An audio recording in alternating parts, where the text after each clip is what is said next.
antes del golpe de Estado estaba esta discusión sobre si había habido fraude o no en las elecciones, el recuento que había pasado.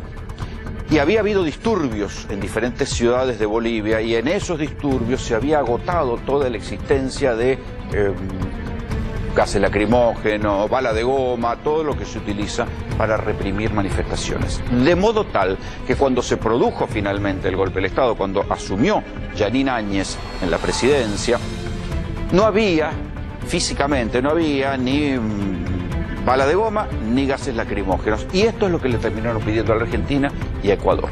El embajador de Argentina en Bolivia envió una nota a la Cancillería solicitando la autorización para el ingreso de personal, material y equipamiento para la agrupación de fuerzas especiales denominada Alacrán de la Gendarmería de Argentina, la que se usaría en el Estado Plurinacional de Bolivia. Basteiro, embajador argentino en Bolivia, encontró esta carta, ¿sí?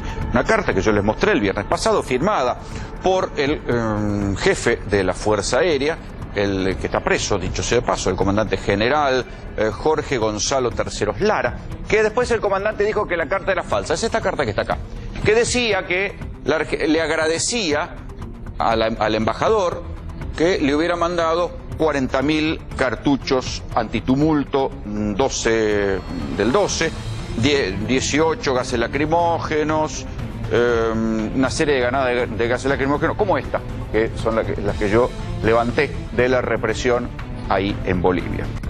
Dijeron que la carta era falsa. Dijo el propio general de la Fuerza Aérea Boliviana, dijo que la carta era falsa. Pero la carta, dice el embajador argentino, que la encontró guardada en un cajón, sí, que no estaba bien archivada y que además tiene la constancia de que se la enviaron también por correo electrónico. Supongamos que la carta sea falsa. Bueno, los documentos que yo tengo en la mano demuestran no solo que la carta de agradecimiento de los militares bolivianos no era falsa, sino que además se quedaron cortos. Que Argentina mandó muchas más municiones que las 40.000 que agradecen. Ya en este lugar, donde había aterrizado el C-130 argentino con el grupo especial denominado Alacrán, con los armamentos y todas las municiones que habrían solicitado, de esta aeronave baja personal autorizado uniformado argentino, quienes descargaron cajas plásticas, cajas de madera, cajas embaladas con estopines, municiones y otros. Este personal uniformado indicó que la coordinación ya se habría realizado con el comandante general de la Policía Boliviana. La carta de agradecimiento del comandante de la Fuerza Aérea decía que habían recibido 40.000. Bueno, se quedaron cortos. De la Argentina salieron 70.000. Y además salieron 100 spray de gas pimienta que no aparecen en ningún lado. No obstante, llegaron otras municiones, otras granadas, otros proyectiles que no fueron ni solicitados y mucho menos autorizados por el pueblo boliviano y por las autoridades correspondientes de turno. Acá está la autorización de la ANMAC, que dice: autorización legal para salida temporaria, destino Bolivia, encuadramiento legal, bla, bla, bla. Dice vencimiento 90 días corridos a partir de la fecha de emisión, o sea, tenía que volver a los 90 días. Y después dice, material autorizado, 70.000 municiones calibre 12-70, que se supone que son todas antitumulto. Quiero mostrarles en pantalla el material que fue encontrado en bodegas de la policía boliviana que tenía por objeto reprimir al pueblo boliviano. Aquí en pantalla vamos a poder ver una de las cajas que tiene el sello de la Gendarmería Argentina, que tenemos los proyectiles de goma, que tenemos las municiones y los gases correspondientes.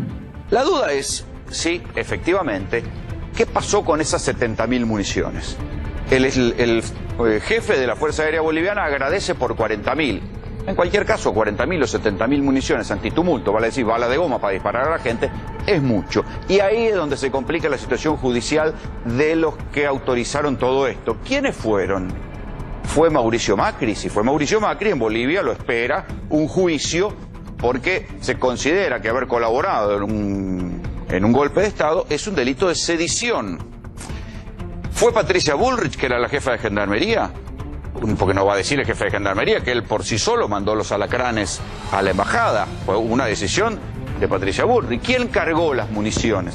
Aquí vemos de manera dolosa, de manera malintencionada, que habrían tratado de esconder estas municiones dentro de las instalaciones de la policía boliviana, donde en una bolsa de cuero tiene un letrero que dice guantes, cuando en su interior se encontraban las municiones que ingresaron a nuestro país de manera irregular.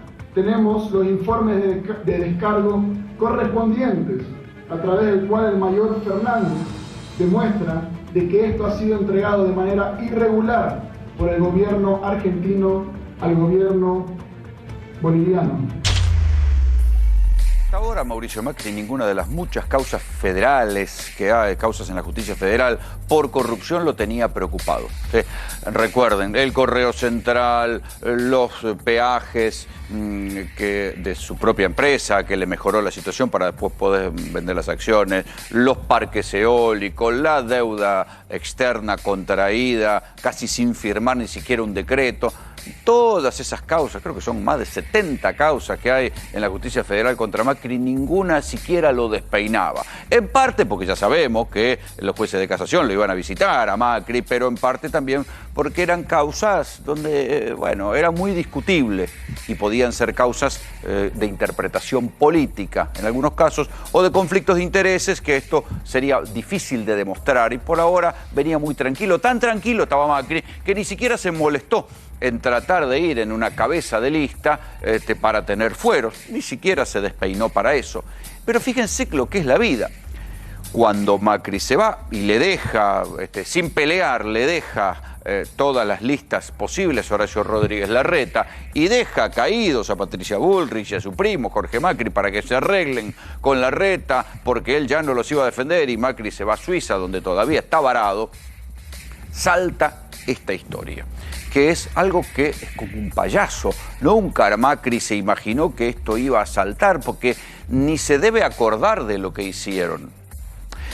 Y es un contrabando de municiones a Bolivia. ¿Cuál fue la reacción de Macri? La reacción, uno lo puede decir, bueno, de un chico caprichoso que niega la realidad, o de un auténtico representante de la derecha mágica, tipo Trump o tipo Bolsonaro, que negó, dijo todo es mentira, todo es un invento, todo es una operación, todo es una conjura en mi contra. Bueno, en su momento, ese video que ustedes veían era cuando yo presenté los documentos, antes incluso de la denuncia del gobierno, porque tuve acceso a esos documentos, y los documentos en ese momento eran contundentes. Después se conocieron, lo que ustedes acaban de ver también, que aparecieron las municiones en Bolivia. O sea, del lado argentino están los documentos diciendo de acá salieron las municiones. Del lado boliviano están las municiones y otra serie de granadas de gases lacrimógenos. Ahora bien, el pequeño problemita para Macri, para Patricia Bullrich y para Oscar Aguad y para todos los gendarmes que participaron de la maniobra es que A, tenían que haberle pedido permiso al Congreso, B, intentaron encubrir la maniobra, y esto es lo que los complica. A ver, les adelanto el resumen de este análisis. Macri y Patricia Bullrich y Oscar Aguad solo pueden esperar a demorar la causa, a encontrar alguna nulidad, porque las pruebas son tan contundentes que yo les diría, muchachos, esto es sumar 2 más 2 y camino derechito al juicio oral, y después agarrate, porque las pruebas son muy importantes. Es más, si Bolivia acusa a Macri, a Bullrich y a Aguad, van a tener que ir a declarar a Bolivia, o se podrán refugiar en la Argentina y decir que son perseguidos políticos. No cierra por ningún lado la defensa que hicieron. Fíjense que desde que se conocieron las pruebas documentales en Bolivia, ninguno habló más nada de esto. Ni Macri, ni Aguad no habló nunca, ni Patricia Bullrich. Claro, Patricia Bullrich va a programa donde nadie le va a preguntar por esto y habla como si nada hubiera sucedido. Pero lo que uno puede ver a medida que van pasando los días y se van ampliando las pruebas contra Macri, contra Bullrich y contra Aguad, es que esto es un jaque mate. O sea, es una partida tan fácil de resolver en términos judiciales que a Macri solo le va a quedar la defensa política. A ver si me explico. Las municiones se subieron a un avión Hércules de la Fuerza Aérea. ¿Qué hizo la Fuerza Aérea? Ocultó el manifiesto de carga de ese avión Hércules, ¿sí? ¿Qué hizo Oscar Aguad, el ministro de Defensa de Macri? No escribió una orden, ni un mail, ni nada, sino que le dijo verbalmente al jefe de la Fuerza Aérea: disponga un avión Hércules que van a viajar unos gendarmes. Los gendarmes dicen: nosotros no llevamos estas municiones, estaban ahí. Llegan las municiones a Bolivia, los gendarmes que viajaban, que era el del Grupo Alacrán, se van para otro lado. ¿Quién las recibe? Un comandante de gendarmería, pero que no era el que viajaba. De todo esto hubo manipulaciones de los documentos. El otro problema es que ahora se sabe, y ahora les voy a mostrar las fotos, que las municiones que aparecieron en Bolivia eran de fabricaciones militares argentinas. O sea, no pueden decir que eran de otro lado, eran de fabricaciones militares argentinas. ¿De dónde habían salido? Porque todo eso tiene un número de serie. El mundo de las armas es un mundo muy documentado, tiene trazabilidad para evitar justamente el contrabando, que fue lo que hicieron Macri y Bullrich: contrabandear armas sin pedido, sin autorización del Congreso y sin pasar por aduana. A ver, se estaban yendo del gobierno, no se entiende a quién le ofrendaron esta prenda de amor. Lo cierto es que no pasaron por aduana, no pasaron por Congreso, y eso se llama contrabando. Sacar algo del país, mucho más municiones, de la Argentina, con toda la reglamentación que hay, sin pasar por aduanas, sin pedir autorización con el Congreso, es contrabando de armas. Y está probado, las armas salieron, se sabe que eran municiones de fabricaciones militares, que estaban ¿dónde? En Gendarmería. ¿Cómo se sabe esto? Porque Fabricaciones Militares, en un momento dado, en el año creo que 2018, le dio a Gendarmería 90.000 municiones con esos números de serie, y de esas 90.000, 70.000 terminaron en Bolivia. O sea, no pueden decir que no las mandaron ellos, que fue una confusión, porque están los papeles. El mundo militar y el mundo de la seguridad es un mundo muy documentado. Y ahora van a ver los documentos. Del lado boliviano, las armas aparecieron en los depósitos, pero no había ningún documento tampoco. O sea, ningún documento de la Argentina aparece entregándolas a Bolivia y ningún documento boliviano aparece recibiéndolas, salvo que este primer documento que ustedes van a ver ahora, ¿sí?, que dice inventario de agentes químicos, porque claro, cuando entró al almacén de la policía en Bolivia, ¿sí?, le hicieron un listado de todas las cosas que recibieron, ¿sí? Y están los cartuchos, gases lacrimógenos, granadas de gas CS. Miren, yo tenía la esperanza de ver que, por ejemplo, una de estas, esta es una granada de gas que yo recibí en Bolivia y me la quedé. Y dije, ¿será una de estas? Bueno, no, esta es americana. Esta la mandó Ecuador, según me contaron desde Bolivia. Estas son las que mandó Ecuador. Las granadas de gases argentinos son otras, tengo una foto por acá atrás, donde ustedes van a ver que se ve claramente en la granada de gas el logo de Fabricaciones Militares de la Argentina. Acá está. ¿Ven? Estas son las granadas de gas lacrimógeno que mandó la Argentina, que aparecieron en los depósitos de la policía boliviana, y acá se lee FM, que es el logo típico de Fabricaciones Militares. ¿Qué es lo que demuestra todo esto? Que esto se mandó de la Argentina, era mercadería argentina, tenía el sello de Fabricaciones Militares, pero desde Argentina mintieron. No se entiende qué quisieron hacer. Ya habían perdido las elecciones, no las PASO, habían perdido las elecciones generales, se estaban yendo. ¿A quién le ofrendó Macri esta prenda de amor que lo puede llevar? No digo preso, porque siempre en Argentina no va nunca nadie preso, pero lo va a complicar en términos jurídicos, e incluso en algún momento, si Bolivia pide su extradición, le va a complicar a él, que le gusta viajar tanto, su salida por el mundo, no va a poder ir a Suiza, no va a poder volver a la Fundación FIFA. ¿A quién le ofrendó esto? Y ahí es donde uno tiene que decir, bueno, una cosa es la justicia y otra cosa es la política, muchachos. Y fíjense que siempre hay una continuidad en los gobiernos que aplican políticas neoliberales y de ajustes con trabajar todo servicio para la diplomacia paralela de los Estados Unidos.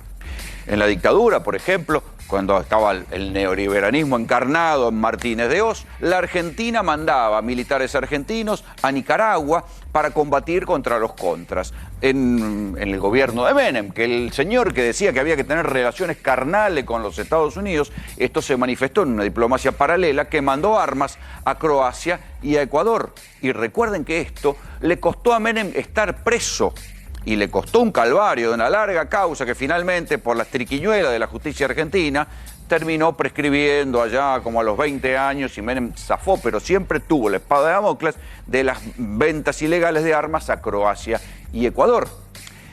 Parece que Macri no lee mucho la historia, no lee mucho la política, o alguien le dijo, tranquilo, vos tranquilo, que Trump nos apoya y acá no importa, y otra vez volvió a cometer el mismo error. No le alcanzó con ver cómo Menem había terminado preso en arresto domiciliario en la Quinta de Boulogne por el contrabando de armas y por los envíos ilegales de armas a Croacia y Ecuador, sino que Macri también no quiso ser menos y para quedar bien con Donald Trump, que era al fin y al cabo su padrino político, el tipo que le había habilitado los famosos 57.000 millones de dólares en el FMI para el préstamo de la deuda argentina, que todavía no estamos garpando, Donald Trump, para quedar bien con Donald Trump, que estaba todavía en el gobierno, se ve que Macri autorizó este envío de armas. ¿Y por qué les digo que lo debe haber acordado con alguien así? Y lo debe haber acordado Macri.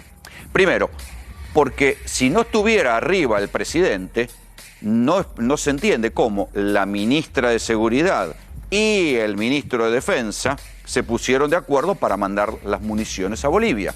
La ministra de Seguridad porque las municiones eran de Gendarmería y el ministro de Defensa porque puso el avión Hércules. Uno no sube 70.000 balas a un avión de la Fuerza Aérea sin que nadie se dé cuenta. Esto es así. Entonces el ministro sabía y el jefe de la Fuerza Aérea dijo que el ministro le dio la orden verbal de subir a los alacranes y mandar el avión a Bolivia. O sea que había dos ministros de igual nivel que alguien les tiene que haber dado una orden superior, Mauricio Macri. Ahora el problema es que las fechas no cierran.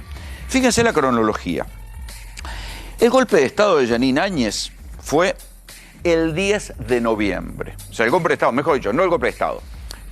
No cuando asume Jeanine Áñez. El golpe de Estado que lo derroca Evo Morales fue el 10 de noviembre, un domingo a la tarde, cuando los jefes militares le dicen a Evo Morales, jaque mate, váyase señor, usted no se puede quedar, por aquellas denuncias de fraude. En esos 15 días previos, se habían gastado, y ahí sí es por el envío, se habían gastado todas las balas de goma, se habían gastado los gases lacrimógenos, y por eso la Argentina colabora con estos envíos. No había armas para reprimir a la gente.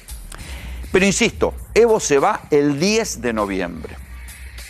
El 11 de noviembre ya hay documentación argentina que muestra que se estaba preparando el embarque de las municiones. El vuelo sale el 12 de noviembre a las 11 de la noche. Jeanine Áñez acababa de asumir, pero literalmente acababa de asumir. Yo estaba allá. Jeanine Áñez asume el 12 de noviembre a las, 8 o 9 de la noche, cuando jura. Entonces, la presidenta, que todavía no tenía ni gabinete, ella acordó con Macri que le mandara las municiones. No. ¿Con quién acordó Macri? Uno puede pensar que acordó con un poder superior, la diplomacia de los Estados Unidos, algún ente superior con el que acordó el envío de municiones. O iban a ser los jefes de las Fuerzas Armadas que le iban a pedir al presidente. No cierra por ningún lado. Acá hubo una gestión mayor, una gestión de Estado a Estado. Por eso todo el mundo mira a los Estados Unidos y mira al gobierno de Donald Trump, por la cual Macri y el presidente de Ecuador, otro hombre alineado con los Estados Unidos, acordaron mandar municiones a las Fuerzas Armadas bolivianas y a la policía boliviana para que reprimieran los alzamientos contra el golpe de Estado. Entonces, esto es lo grave. Claro, Macri pensó que si él estaba con Estados Unidos, no importa, pero no había leído la historia. Menem también tenía relaciones carnales con los Estados Unidos y, sin embargo, ese contrabando de armas casi lo lleva a estar preso y se convirtió en una causa que le pesó en la cabeza durante 20 años y de la cual zafó porque una Corte Suprema, es otra de esas Cortes Supremas magníficas que había puesto Menem con todos sus muchachos, la Corte de la Mayoría Automática, emitieron un sufragio amañado que consideraban que esos decretos, que eran disparatados, porque eran decretos falsos, o sea, decretos reales, pero que decían que mandaban las armas a un lugar y las habían mandado al otro, esos decretos no eran una asociación ilícita y por eso Menem no quedó preso. Macri, como claro, es un señor que se ve que no le interesa mucho la historia, no leyó lo que le pasó a Menem y ahora va a tener que enfrentar una causa judicial por una figura muy parecida a la que casi lleva a Menem a la cárcel. ¿Cómo funciona la justicia en la Argentina? Macri seguramente no va a ir preso, pero las pruebas son de una tal contundencia que esto es un jaque mate. Ahora, Macri, Bullrich, Aguad, los gendarmes, ¿qué es lo que van a decir? Van a intentar nulidades, van a intentar decir que esto es falso, o tal vez Macri deba demostrar y asumir que lo hizo por una decisión política, pero ahí va a tener que demostrar y no va a poder levantar su propia mentira. En una carta, el expresidente Macri dijo textualmente que todo era mentira, que la carta original del almirante, mejor dicho, general Terceros Lara, dijo que la denuncia, la carta original que agradecía al embajador argentino las municiones era falsa. La carta no era falsa, por varios motivos. El embajador Ariel Basteiro la encontró y la puso sobre la mesa y nadie pudo demostrar que fuera falsa. Pero ahora esa carta estaba firmada por un capitán de fragata, sí, les voy a dar el nombre, el capitán de fragata Roberto Gestoso, que estaba como agregado militar en Bolivia, que es el que firma la carta. Y ahora el capitán Gestoso dijo, sí, yo la firmé. O sea, el capitán Gestoso dice que firmó la carta que Macri dice que era falsa. Todo es una mentira de niño, de una mentira infantil.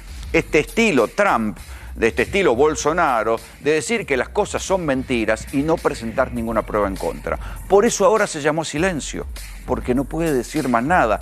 Las municiones están, los papeles están desde la Argentina, la causa judicial va en camino, las pruebas están constituidas. Entonces Macri dejó de decir que todo era mentira, dejó de decir que la carta era falsa, y ahora lo único que le queda aspirar es las triquiñuelas típicas de que sus amigos, los jueces de Comodoro Pi, pueden hacer, diciendo que hay una nulidad, que esto no está de acuerdo al código de procedimiento, esas pelotudeces que tienen los jueces cuando quieren hacer zafar un tipo. Se agarran de cualquier pelotudez para hacer zafar un tipo porque quieren darle protección. Si no es por esto, Macri, Bullrich y Aguad van camino a un procesamiento seguro. Las municiones están, los papeles están, ahora deberán dar explicaciones. Pero lo más irónico de todo esto es la torpeza política con la que lo hicieron. Porque salvo que esta gente estuvieran trabajando para otro país, para otros intereses, ¿a cuento de qué mandaron las municiones poniendo en juego su pellejo y su prestigio político si ya se estaban yendo? Esto es lo que a uno lo asombra en términos de torpeza. ¿No sabían que estaban haciendo un caso de contrabando? ¿No sabían? ¿No se acordaron de Menem y de cómo terminó Menem perseguido judicialmente y dando explicaciones varios años? Y zafó porque la propia Corte Suprema lo hizo zafar, que es la corte que él mismo había puesto. Esto es lo más increíble. Y demuestra también la soberbia y la torpeza con la que se manejaban estos tipos que pensaban que porque tuvieran el guiño de Trump y de los Estados Unidos podían hacer cualquier disparate, aun cuando hubieran perdido las elecciones y aun cuando se estuvieran yendo. Bienvenidos, esto es GPS. El presidente no está pensando en esta elección, el presidente no está pensando en la campaña electoral, ninguno de los diputados nuestros aquí del bloque está pensando en 2, 3, 5, cómo hace para ganar esos diputados o esas bancas que evidentemente tanto los desvelan. En este caso, esta elección es o volvemos al fracaso macrismo o ratificamos el rumbo que ha tomado el gobierno de Alberto Fernández. No podemos permitir que el miedo nos paralice. Es tiempo de estar presentes. Por eso decidí aceptar la invitación que me hizo la Unión Cívica Radical y participar en las próximas elecciones. Tenemos y debemos construir algo mucho mejor. Por eso quiero ser candidata. Decisiones de quién es candidato en cada distrito las define ese distrito. Si yo dijera que quiero ser candidato en la ciudad de Buenos Aires, ¿qué les parecería a ustedes? No sé por qué naturalizamos esta idea de Larreta, que ya a esta altura me suena casi a un capricho, de querer cruzar candidatos. Hoy los argentinos estamos viviendo un momento muy difícil. Un momento lleno de angustia. Un momento de oscuridad. La angustia de que tus hijos no están en las escuelas. Acepto esta candidatura porque creo, como dijeron todos los que me precedieron, que este es un momento muy difícil de la Argentina. Porque hoy más que nunca siento que tengo que estar. Tengo y quiero estar para defender a los argentinos de los atropellos y de los abusos de poder. La verdad no tiene mucho sentido esto de lucrar con la muerte. La muerte nos duele a todos. Nadie celebra la muerte, solo los asesinos. No quita, por ejemplo, que haya otro sector del Frente de Todos que se pueda presentar finalmente una interna. Entonces, yo formo parte de un esquema que obviamente está cercano a Alberto Fernández, a Cristina y a Sergio Massa. Hay otros compañeros y compañeras que forman parte del Frente de Todos, que por ahí no están tan cerca, que incluso tienen críticas hacia la gestión y que tal vez el día del 24 de junio, el día de presentación de listas, propongan una alternativa. Es una elección interna que tiene otro significado. Yo digo que lo que se está debatiendo acá es cómo ganarle al kirchnerismo. Porque para ganarle al kirchnerismo necesitas un Juntos por el Cambio más grande y mejor, y para eso necesitas un radicalismo mejor y más grande. Hoy, en la Argentina, la realidad le ganó al relato. 6 de cada 10 chicos viven en la pobreza. Los únicos que estamos proponiendo un cambio de sistema para que Argentina no sea en el futuro la villa miseria más grande del mundo somos nosotros. Tengamos la grandeza, la inteligencia de comenzar a discutir en serio, a través de propuestas, a través de política. Yo creo que además tenemos una gran oportunidad para hacerlo. Ya di un aporte diciendo yo no soy candidato, dije, señores, me querían convencer ya el año pasado que tenía que ser candidato en la Ciudad de Buenos Aires a diputado. Hay que tener un liderazgo fuerte y animarse a tomar decisiones y a decirlas públicamente. Basta debatir el pasado, que Macri, que Cristina, y esta famosa polarización que vos hacías mención, Eduardo, que es absolutamente perversa. Lo que ahora necesitamos es que la gente se saque las vendas de los ojos, que no compre más la falsa grieta que son kirchneristas y cambiamistas. Últimas horas, en menos de un día, mañana a la noche van a estar cerradas las listas. ¿Qué es lo que está pasando a esta hora? Atención, porque hay un revoleo de cosas para todos lados que les vamos a ir intentando contar esta noche en GPS. Para empezar, sorpresa, se va Juan Grabois del Frente de Todos. Están en Olivos, reunidos, discutiendo sobre todo los lugares en la lista de candidatos a diputados de la provincia de Buenos Aires. Los 3 primeros lugares parecen definidos, pero a partir de ahí hay que ver cómo se distribuyen, porque hay que darle una parte a los intendentes del conurbano, una parte a la Cámpora, una parte a Sergio Massa. Y ahí está el tironeo, y por supuesto una parte al propio Alberto Fernández, al fin y al cabo es el presidente. En la ciudad de Buenos Aires otro tanto, se calculan que van a entrar 5 diputados y ahí están viendo cómo se acomodan. Las cabezas de listas más o menos parecen definidas. Bueno, Leandro Santoro es un número puesto en Ciudad de Buenos Aires, salvo que pase algún cataclismo. Victoria Tolosa Paz, que es nada menos que la pareja de Pepe Albístur, el hombre en cuyo departamento, antes de ser presidente, vivía el propio Alberto Fernández. Es su amigo de toda la vida. Entonces es una persona de confianza que se ha ganado el reconocimiento del kirchnerismo, entonces hasta ahí no hay duda. El problema y donde se están matando, y por eso hay tanto hermetismo, es en los puestos más abajo. Atención lo que está pasando en la provincia de Santa Fe, donde en el cierre de último momento hay mucho inconveniente. Alberto pidió que Agustín Rossi vaya como candidato a senador, pero Agustín Rossi pactó con un senador que se llama Armando Traferri, que tiene una causa por lavado de dinero, de la cual lo protegieron unos insólitos fueros que tiene la provincia de Santa Fe. Y el gobernador Omar Perotti está muy enojado con esta historia porque no quiere saber nada con Traferri apoyando la lista. Y ahí hay un problema también, que no se extrañen que en Santa Fe hasta esta hora están yendo con listas separadas. Esto es de último momento también. Y dentro de Cambiemos, por supuesto, las cosas siguen complicadas. Esta misma tarde apareció una lista radical. Los radicales en Ciudad de Buenos Aires no iban a ir, iba a ir López Murphy contra María Eugenia Vidal, López Murphy haciendo poco menos que de sparring. Sin embargo, los radicales dijeron, no, un momentito, a nosotros no nos están dando los lugares, y apareció una lista donde va el exministro de Salud, Rubinstein, va a intentar hacer fuerza también en Ciudad de Buenos Aires. Pero lo más desopilante, muchachos, ayer, cuando no, fue... No sé si estaba libreteado o no, si vieron que a la gente de Cambiemos le gusta tanto el coach. ¿Quién la había coacheado a Carrió para hacer esto? La esperanza y la fe se abre cuando nosotros tenemos esperanza y fe. No se le abre a los resignados, no se le abre a los escépticos, se le abre a los que abajo del camión dicen, viva la Argentina, vamos a recrear la familia argentina. Y lo dejo con el gran candidato colorado. Despacito, pasito a pasito, despacito, pasito a pasito.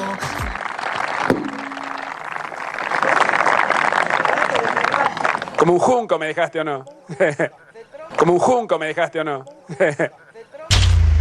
Bueno, mientras todo esto sucede, continúa la rosca, y uno de los principales lugares de rosca, aunque ahora en estos tiempos todo es por Zoom, es la residencia de Olivos. Ahí está el presidente Alberto Fernández. ¿Y qué hace? Va hablando con los referentes de cada uno de los espacios. Es el propio Alberto Fernández con Santiago Cafiero quien está cerrando las listas. Ahí está Mauro Gundín. Mauro, ¿cómo te va?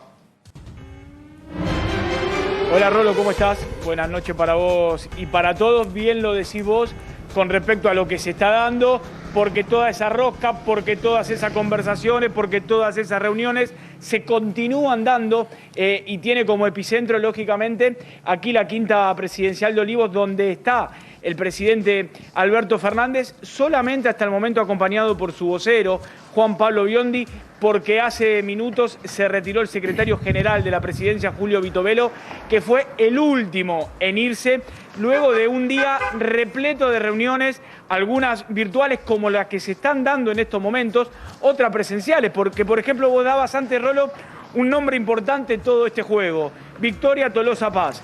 Victoria Tolosa Paz en estos momentos está en comunicación permanente vía Zoom con el presidente de la Nación, con la vicepresidenta de la Nación, Cristina Fernández de Kirchner, con Máximo Kirchner, con Sergio Massa, que son los que están llevando adelante todas estas reuniones y están encabezando todas estas reuniones virtuales. Pero por la tarde, Victoria Tolosa Paz estuvo aquí en esta Quinta de Olivos en una reunión con el presidente de la Nación, y cuando hacemos mención a Victoria Tolosa Paz, bien lo decía vos, hoy parece el número puesto que mañana cuando cierren las listas será la que encabece. Cuando fue el partido de Argentina-Brasil, inmediatamente después apareció posteada una foto de Tolosa Paz con su pareja y de Alberto Fernández con su pareja mirando el partido juntos. Yo dije, esta es la bendición para que sea candidata. Para ver el partido, la final de Argentina-Brasil, era obvio que iba a ser la bendición para ser candidata. Y después estaba el análisis político, que todos decían, bueno, en la interna y en el equilibrio de poderes del Frente de Todos le están dando la lista en los principales distritos a gente de confianza de Alberto, ¿sí? En el caso de Leandro Santoro, por un lado, y de Victoria Tolosa Paz en el otro, pero la pelea real entre los sectores está por abajo, en los otros lugares de la lista. Mauro, espera un cachito, que quiero que escuches vos también a Sheila Vilker y a Patricio Moucha. Ambos son consultores políticos. Sheila, buenas noches, ¿cómo te va? Le damos el lugar a la dama primero. ¿Cómo te va? Bien, ¿vos? ¿Cómo ves este cierre? Bueno, como siempre, a ver, siempre hay despelote en los cierres de listas. Sí, sí, ¿no? Siempre hay despelote.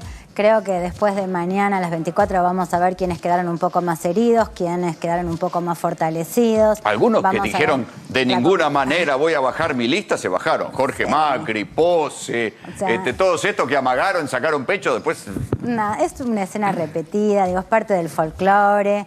Me parece que, digo, en términos de opinión pública, la verdad que con la dinámica electoral que tenemos, lo que mandan son las cabezas de lista, o sea que realmente lo que hay que pensar en función de las elecciones que se vienen y las propuestas que van a hacer en la campaña, me parece que te das cuenta a partir de esos liderazgos, ¿no? Digamos, ¿Alberto está poniendo las cabezas de listas? ¿Coincidís en esto? A ver, Tolosa Paz, Santoro, si es que efectivamente quedan confirmados, son claramente personas de gran confianza de Alberto. Lo vimos en su asunción, ¿no? Llevándole las medialunas a Santoro el día que asumió, a Alberto saliendo del departamento que vos bien contabas que pertenece al Bistur y por supuesto a su mujer, a Tolosa Paz. Entonces, sí, claramente son figuras muy fuertes. Ahora pensá esto, viste que suena Tolosa Paz y Goyán, ¿no? O sea, estamos hablando de que el gobierno está apostando a la idea de, o sea, volver redundante el mensaje de el cuidado, la pandemia, la salud a través de Goyán y el compromiso con los más necesitados a partir de Tolosa, que en algún momento estuvo al frente de la mesa del hambre. Sí, y también me parece que están eligiendo tipos que dieron la cara para defender al gobierno, porque el gobierno en estos 2 años de gestión, muchos alfiles que pusieran la cara no tuvo. Espadachines no tuvo, eso es cierto. Y ellos han, bueno, Santoro prácticamente... Si le llenaron la cara de dedos en todos lados. Santoro prácticamente dio la vida. Entonces, me parece que en ese sentido, digo, uno puede empezar a entrever por dónde va la cosa para esta escena que se empieza a desarrollar a partir de ahora. Patricio, ¿cómo lo ves vos? Bueno, caliente por supuesto, como todos los cierres de listas, pero más allá de caer en la danza de nombres y un poco el repaso, comparto el repaso que hacía Gila, que siempre son movidas, adentro del peronismo saben muy bien de este ejercicio. Un poco llamó la atención quizás la división que está viendo en Juntos por el Cambio en los principales distritos, pero... La resurrección de los radicales, ¿no? Que ahora los radicales dicen, no, un momentito, nosotros estamos acá. En los 4 principales distritos hay mucha división, en Santa Fe hay 4 listas dentro de Juntos por el Cambio. ¿4? 4 listas, sí. Sí, la sorpresa ahí es Roy López Molina, que era del propio del espacio, candidato a intendente de la ciudad de Rosario, ahora está por afuera. Pero más allá de eso, más allá de la danza de nombre que ahora podemos ver, quiero poner foco en cuál es la urgencia de esta, qué se pone en juego en este cierre de listas. Y creo que por un lado el gobierno nacional está poniendo en juego la gobernabilidad, más allá de los nombres, es decir, cómo voy a quedar en la conformación del Congreso, voy a sumar 10 diputados más, voy a poder tener quórum, cómo cierro los liderazgos hacia adentro de mi espacio, cómo queda esa conformación, vos lo decías muy bien, movimientos sociales, Massa, el kirchnerismo máximo, el albertismo, cómo cierra esa conformación. Sí, y yo te diría que del otro lado, cómo resolvieron rápidamente el deshacerse de Mauricio Macri. Totalmente. Nadie habla de Macri. El viaje... Cristina, en la elección del 2017, presentó una lista propia, perdió con Esteban Burri, pero tuvo un caudal electoral. Pero te puedo decir cuál es la diferencia ahí. Sí. Perdón, ahí el tema es cierto. Lo despacharon así, tuc. Macri, ¿quién es Macri? Ahí hay un tema, y es que en términos de opinión pública, digamos, aún aquellas personas votantes de Juntos por el Cambio que rescatan la figura de Macri, tienden a verlo fuera de la escena, o sea, lo corren, lo ponen afuera, una persona muy importante para la estructura, te diría para los más duros, el arquitecto, el gran armador, pero hoy lo están viendo afuera, o sea, que la propia ciudadanía lo pone afuera. A Cristina no le pasaba eso, además de que Cristina dio pelea, vos tenías en términos de opinión pública un acompañamiento ciudadano muy fuerte que quería verla en escena, y eso es una diferencia y eso te explica por qué fue tan rápido y tan eficiente ese tuk. ¿Cómo ves vos que Larreta le gana por abandono la pelea a Macri? Sí, pero y ahí te respondo con el otro punto dentro de la oposición, ¿cuál es la urgencia de ordenarse? Yo creo que el reflejo que tuvo el radicalismo. Ese reflejo que tuvo el radicalismo obliga al PRO a ordenarse mucho más rápido, a dejar muchas cuestiones de lado. Me parece simbólico que Macri esté afuera del país y justo en el cierre de listas. Además se fue antes. Dentro de lo que es el simbolismo de la política, eso me parece claro. Se las tomó. Hizo la de Casildo Herrera, ¿te acordás de Casildo Herrera?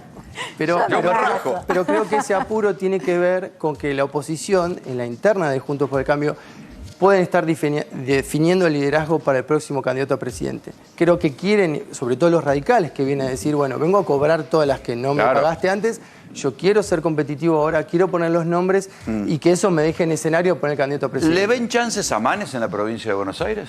Yo lo veo como un candidato muy competitivo. Sí, sí que le puede hacer fuerte a Santilli. Lo veo como un candidato competitivo. Tiene algunas, digo, a ver, yo creo que como candidato es un candidato fuerte. Alguien le va a sacar el juicio de mala praxis. Se va a poner linda la campaña. Va a ser, o sea, nada, yo creo que cuchillo entre los dientes. Pero también lo que es cierto es que cuando vos ves la presentación de Santilli, la foto, olvídate del discurso, la foto tiró toda la carne al asador. Jorge Macri, Bullrich, Larreta, Carrió, estaban todos. Entonces ahí vos ves este desbalance. Así que yo creo que hoy lo que nosotros estamos viendo por contornos, por mediciones, es competitiva la campaña. La verdad que es difícil prever hacia dónde va. Vamos a ver si logramos chusmear un poco del otro lado de la cerca. Nos vamos al frente de todos. Nicolás Mantegazza es intendente de San Vicente. A ver, Nicolás, ¿qué se sabe del armado? Trabaja un poquito de cronista con nosotros. ¿Cómo te va?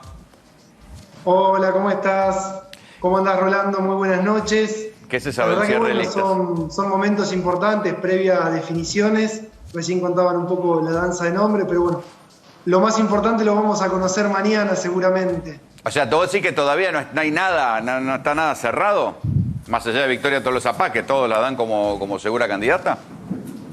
Y la verdad que siempre se termina definiendo en los minutos finales, más allá de que hay, obvio, compañeros y compañeras que están perfilados en distintos lugares para expresar lo que es hoy el Frente de Todos. Seguramente esta pluralidad que tiene nuestro espacio va a estar expresado en lo que es la propuesta electoral, sin dudas, conteniendo a todos los sectores, pero bueno, va a ser clave el día de mañana. En las últimas horas es dinámica la propuesta electoral. En esas listas, en estos cierres de listas, ¿qué pasa con los heridos? ¿Se van, se quedan? Porque digo, está fuerte la versión de que Juan Grabois está por irse, por ejemplo. No, yo creo que hay algo importante, que el Frente de Todos en todo este tiempo se ha ido consolidando, fortaleciendo, y eso creo que es clave, ¿no? Encontramos un frente electoral que se ha consolidado en el gobierno, en los distintos niveles, y sin dudas se expresa y se sintetiza en los compañeros que representan, en parte del gobierno, en lugares institucionales y sin dudas también, bueno, en este momento en la lista, ¿no? ¿Cómo crees vos que los va a afectar, sobre todo en el conurbano, que es tanta la presencia y fue tan importante para el voto de Kicillof y de Alberto Fernández, la crisis de la pandemia, pero también la vacunación y lo que puede suponer? ¿Usted cómo ves que les quita? ¿Van a tener cifras iguales el 2019, menos? ¿Cómo la ves? No, la verdad que nosotros lo que venimos viendo es que, por un lado, en la provincia de Buenos Aires se viene dando un proceso de recuperación. En el primer trimestre hubo un proceso de recuperación, de crecimiento. Todavía esto no impacta directamente en la gente, pero con este avance del programa histórico que se está llevando de vacunación y la gran inversión en todo el sistema de salud, vamos a estar en condiciones distintas, vamos a tener un nuevo verano, una nueva primavera, como la tuvimos el año pasado, pero con mejores condiciones, ya que vamos a tener va a ser crucial, gran cantidad de la población vacunada. Este va a ser uno de los debates de la campaña electoral, decir, bueno, lo mejor viene ahora, lo peor ya pasó, es una frase de Macri, pero no creo que la utilicen ustedes, pero digo, el debate va a estar, pues, si lo que viene es mejor o lo que viene va a ser más de lo mismo.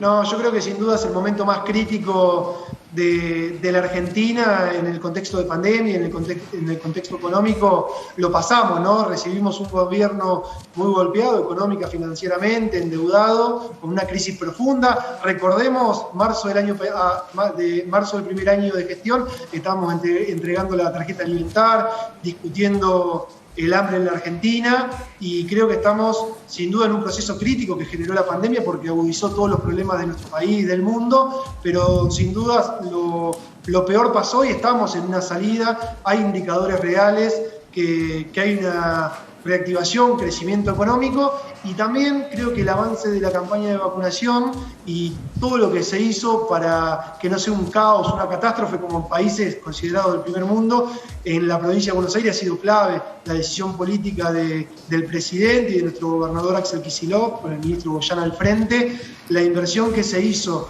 en materia sanitaria en la provincia fue clave. Yo te puedo hablar en nuestra zona, el Hospital Regional de la Cuenca ha sido para nosotros fundamental, un hospital que estuvo al 20% durante 5 años y que resolvió gran parte del tercer cordón sur del conurbano, todas las derivaciones COVID. ¿Lo ves, Nicolás, lo ves a Goyan candidato? Yo creo que es un compañero muy valioso y que ha hecho una tarea enorme en todo este proceso. Si se define, creo que sería una decisión muy acertada, no solamente por su trayectoria, por su capacidad, sino también lo que han llevado adelante en reforma de todo el sistema sanitario en la provincia de Buenos Aires, que se planteaba, recordemos, como el epicentro de la catástrofe del colapso de los hospitales que iba a suceder, y bueno, en toda esa campaña del miedo que se planteaba en la Argentina, como que el epicentro del caos se daba en la provincia de Buenos Aires, principalmente en el conurbano, y la realidad que nada de eso pasó, no hubo un argentino o argentina, un bonaerense que no tuvo atención en el sistema de salud. Nicolás, eso es clave. Gracias por el contacto. No, gracias a vos, saludos. Muy buenas Hasta noches. luego. Bueno, a ver, y entonces, en la provincia de Buenos Aires, ¿cómo ven los números? Bueno, en la provincia de Buenos Aires sabemos que es un lugar donde el oficialismo es muy fuerte. Están arrancando 8 o 9 puntos arriba. La oposición es un poquito más elástica. Sobre todo la interna también, a ver, cuando nosotros medíamos 3 candidatos, una interna de Jorge Macri, Santilli, Manes, medían más que una interna Santilli, Manes, que cuando medías, no sé, a alguno de estos 2 candidatos solos, alguno de estos ¿Y candidatos Espert solos. les puede quitar votos? Mira, Espert probablemente robe alguito por la cosa ultra. Tiene otro público, ¿viste? Que es un público más joven, de perfil más juvenil. Por supuesto, sí, comparten electorados porque se tocan en una zona Sí, más el antisistema, antikirchnerismo, el antiperonismo. antikirchnerismo rabioso. Pero también lo que nosotros estamos viendo es que los espacios que no son las 2 grandes mayorías tendieron a pincharse en las últimas mediciones. O sea, lo que nosotros estamos viendo es que Randazzo, que nunca ha terminado de despegar, todavía mide menos de lo poco que medía. Bueno, atención con Espert- Randazzo, porque se conoció hoy a la tarde que Balibuca, que era un hombre que considera de su espacio, se le fue para el frente de todos. Sí. O sea que Randazzo arranca diciendo, bueno, yo vengo a convocar, y tanto convoca, ya se le fue una de sus El espadas. libro de pases está reabierto. Mirá lo que pasó con Píparo. Píparo se fue Con con Espert. Espert, Balibuca, se fue al frente de todos, dejando a Randazzo. Sí, está abierto el libro de pases. Así que eso es como... Hay lugar, pero es una elección legislativa, ¿hay lugar para que crezcan algunas alternativas? Randazzo acá, o en Ciudad, Milei, ¿hay lugar o van a terminar devorando todos los las grandes coaliciones? Sí, yo creo que hay, por lo menos hay un intento de hacerlos crecer. Vimos que empezaron a aparecer nombres o ministros de salud o nombres un poco outsiders de la política, López Murphy volviendo, un montón que están intentando. Por ahora es un intento, creo que de todos, reclamar un espacio en la interna y ver qué cobran por bajar, me parece. Veremos en términos electorales si después la gente les da un espacio. Yo creo que, comparto con Chile, el margen va a ser chico. Hay que ver si ese margen con el que se terminan quedando tienen poder de año y después terminan posicionándose en el Congreso para negociar algo más o no. Es chico el margen. Yo quiero hablar con él, porque él es el que sabe todo y si no lo sabe, lo consigue. Raúl Timerman, buenas noches, ¿cómo te va? ¿Qué tal, Rolando? ¿Cómo estás? Buenas noches. Qué linda noche para hacer chimentos, ¿eh? Sí, aparte tengo una ídola nueva, tengo mi segunda ídola. ¿Cuál? Cecilia Nicolini, estoy 100% de acuerdo con la carta que mandó. Ah, pues la carta está bien, pero ¿esa cartita le va a reportar una candidatura? ¿Vos qué decís? No, yo no creo que fue por la candidatura, fue a demostrar... no sé quién mostró la carta, pero lo que queda demostrado es que defiende con uñas y dientes conseguir vacunas para la República Argentina. No lo hace por ella, no lo hace por el gobierno, lo hace por el país. Y la pelea con uñas y dientes. Mira, yo estuve 30 años en la parte comercial y te puedo decir que es como hay que hacerlo. Claro. Así que tengo una segunda ídola. Muy bien, muy bien. ¿Y la primera? Sheila.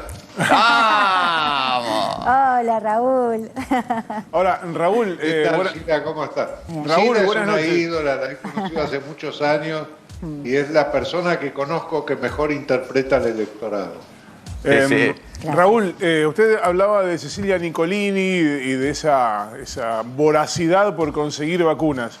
Se llevó puesta una denuncia judicial. Hoy la denunciaron a ella, Carla Bisotti. Bueno, por denuncia judicial no se le niega a nadie. No, bueno, pero es una denuncia que firmaron entre otros Waldo Wolf y Jorge Enríquez. Digo, toda esta historia del mail filtrado le va a costar una causa judicial. Después veremos qué es lo que pasa, pero hoy tiene una denuncia. Pero ¿sabes lo que pasa? La judicialización de la política es un tema totalmente agotado. Es el último de los recursos que puede tener un político cuando ya no sabe cómo llegarle al electorado. Me parece deleznable eso, pero bueno, es la manera que tienen de actuar. Por algo está pasando lo que está pasando en lo que era Juntos por el Cambio, pero que es el PRO juntos o todos juntos. Vos fijate, se produce primero la tensión entre Macri y Larreta, pulseada por la que no se siente representado un espacio del radicalismo que se va de ahí. Rubinstein, Facundito Suárez Lastra, Jesús Rodríguez, etcétera, y Brandoni se van de ese espacio. Por el otro lado, tiene que tomar una decisión que le debe haber partido el alma, pero la debe haber tomado a plena conciencia Patricia Bullrich, que es la de no presentarse. ¿Y sabés por qué no se presenta Patricia Bullrich? Porque si Patricia Bullrich se presenta y le gana a María Eugenia Vidal, en la ciudad de Buenos Aires lo está derrotando a Horacio Rodríguez Larreta. Y lo deja derrotado 2 años más, con un gobierno nacional de la oposición y él a cargo de la ciudad de Buenos Aires. Y yo creo que ese fue el motivo por el que toma la decisión de no presentarse. Se queda en el PRO, presidenta del PRO, acompaña a todos los candidatos en todo el país, hace campaña y se posiciona para el 2023 sin perjudicar al partido. ¿Qué sabés de lo que está pasando en el Frente de Todos en la discusión en la provincia de Buenos Aires, Raúl? No, vos sabés que yo hasta ahora el único que dio a conocer quién quiere que sea sus candidatos encabezando las 2 listas fue el presidente abiertamente y dijo: yo no quiero que Santiago Cafiero encabece ninguna lista porque lo necesito como jefe de gabinete. Te voy a decir por qué me parece correcta esa posición. Vos fijate una cosa, en estas elecciones se eligen 127 diputados, 127, de los cuales 35 son de la provincia de Buenos Aires y 13 de la ciudad de Buenos Aires, en total 48. O sea, más de 1/3 de los diputados van entre ciudad y provincia de Buenos Aires. ¿Qué se juzga en una elección? La gestión de gobierno, la gestión hasta este momento y la credibilidad de promesas respecto a lo que va a pasar. Se juega la batalla en la provincia y en la ciudad. Esos 2 candidatos son los que van a recorrer durante toda la campaña los medios gráficos, radiales y televisivos en la ciudad de Buenos Aires, que son los medios nacionales, los que se ven, leen y escuchan en todo el país. Entonces van a tener influencia sobre todo el electorado en la República Argentina. Entonces el presidente que va a ver juzgada su actuación al frente del Ejecutivo, creo que tiene el derecho a elegir por lo menos a esos 2 candidatos. ¿Cómo ves el equilibrio interno? Porque hay sobre todo, mucho rumor de que están terriblemente peleados Cristina con Alberto, con Massa.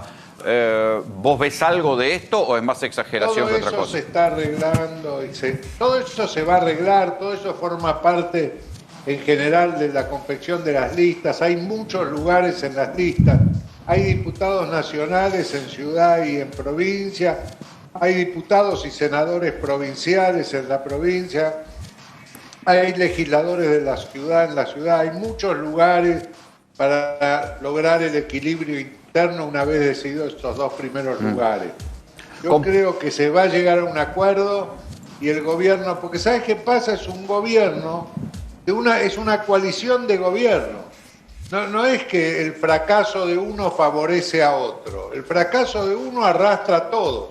Entonces todos juntos se van a poner de acuerdo para sacar esto adelante. Mira, hoy me mandó un chaqueño, porque viste que se pusieron de acuerdo Gustavito Martínez, intendente de Resistencia, y Coqui Capitanich, gobernador de Chaco, que fueron muy peleados en las últimas elecciones, los dos son peronistas, se pusieron de acuerdo para él. Y entonces me mandó un chaqueño, me mandó una frase de un poema de María Elena Walsh, y que eso es lo que va a pasar acá. Dice, como dijo María Elena Walsh, andando solo poco se alcanza. Valen más 2 temores que una esperanza. Mirá. Se van a poner de acuerdo. Comparado con el 2017, ¿sí? Porque fue una buena elección de Cambiemos en el 2017, ¿cuánto se pone en juego para Cambiemos, o que ahora se llamará Juntos? No, por supuesto que se pone en juego mucho, y aparte se le pone en juego internamente, un equilibrio interno, que no lo tuvieron en el pasado ellos. Hoy tienen una interna en la provincia de Buenos Aires donde aparece un hombre que viene de afuera de la política como Facundo Manes. El radicalismo, que tiene una parroquia en cada pueblo, descubre un ángel salvador y va a poner todas las fichas a eso. Le formó un equipo de campaña con Ramiro Agulla, Gastón Dueque, Eduardo Levi Yeyati, Andrés Malamud y Daniel Ibó. Es un equipo presidencial de campaña. O sea que le va a ser muy difícil, a pesar de que te puede decir las cifras, por dónde andan muy bien Sheila, pero desde el punto de vista de perspectiva, se va a plantear difícil. Hay un atractivo en alguien que viene afuera de la política, sea quien sea, en un momento en que hay tanto escepticismo en la gente frente a los políticos. A ver, espera que le preguntara a Sheila. Creo que va a ser muy complicado. Pero ¿qué pasa? Aguantame un cachito. Ganó por mucho el Frente de Todos la última elección. Ganó por 14 puntos. Sí. No se va a repetir. Está bien, pero también Cambiemos había tenido una muy buena elección en el 2017, con lo cual también la vara alta está alta para Cambiemos. Totalmente. Respecto al recambio de diputados, está complicado Cambiemos. Sí, señor. Aparte, en ese momento, cuando fueron las elecciones a senadores, que Cristina pierde, ahí viene otra cosa que también hay que mirar. Miran mucho los candidatos. Escuchamos una cosa, si yo te pregunto con quién perdió Cristina en el 2017, ¿vos te acordás de Gladys González? No la recordás. No, pero estaba Esteban Bullrich. Y Esteban Bullrich tampoco. Esteban Bullrich, por la desgraciada enfermedad que tuvo, se hizo muchísimo más conocido de lo que era antes haciendo campaña política. Pero no perdió con ellos. Perdió contra el gobierno, contra Macri y contra María Eugenia Vidal. Claro. Y ahora pasa lo mismo. Pongas al candidato que pongas, está el Frente de Todos por un lado y está la oposición nucleada en Juntos por el Cambio en el otro lado. Y ningún candidato mide más que esas dos coaliciones. A ver, pero indudablemente espera aquella vez Cristina fue Massa por otro lado y fue Randazzo por otro lado. Espera que le pregunto a Sheila, ¿vos ves también esta idea de que va a primar una campaña centrada en el presidente y a lo sumo en Kicillof Cristina?